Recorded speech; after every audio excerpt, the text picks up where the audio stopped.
Pemirsa, kita akan memasuki Habarnang Panambayan. DPRD Banjarmasin akhirnya mengesahkan Perda Penyertaan Modal kepada Bank Pembangunan Daerah Kalimantan Selatan atau Bank Kalsel pada rapat paripurna jelang tengah hari, Senin 19 September 2022. Persetujuan penambahan penyertaan modal oleh Pemko Banjarmasin ke Bank Kalsel ini telah disepakati sebesar 70 miliar rupiah.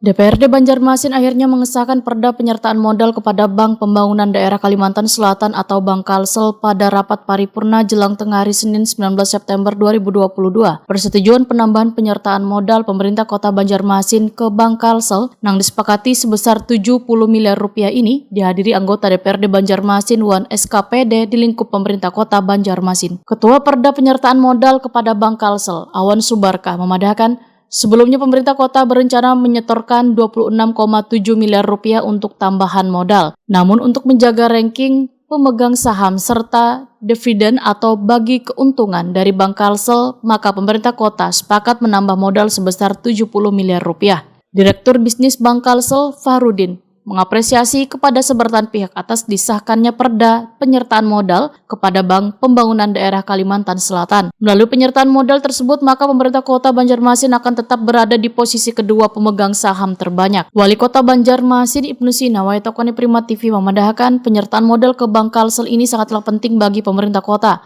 Selain untuk keuntungan bagi hasil, dapat pula membantu Bank Kalsel memenuhi syarat dari Otoritas Jasa Keuangan untuk modal inti sebesar 3 triliun rupiah. Ibnu Sina menegaskan pemerintah kota ingin mempertahankan peringkat pemilik saham terbesar kedua di Bank Kalsel setelah pemerintah provinsi.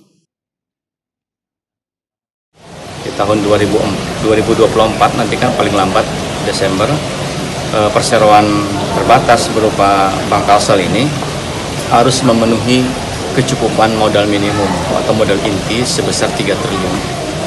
Nah, jadi Pak Gubernur kawan memberikan arahan juga bahwa pemegang saham termasuk provinsi dan 13 kabupaten kota ini harus berkontribusi untuk pemenuhan itu. Nah, syukurnya kita di Banjarmasin sebagai pemegang. Sementara itu, Perda tentang penambahan penyertaan modal dari pemerintah kota kepada Bank Kalsel disetujui sebesar 70 miliar rupiah. Skema penyertaan modalnya adalah pada APBD perubahan tahun 2022 sebesar 10 miliar rupiah, APBD tahun 2023 sebesar 10 miliar rupiah, APBD tahun 2024 sebesar 10 miliar rupiah, APBD tahun 2025 sebesar 20 miliar rupiah, dan APBD tahun 2026 sebesar 20 miliar rupiah.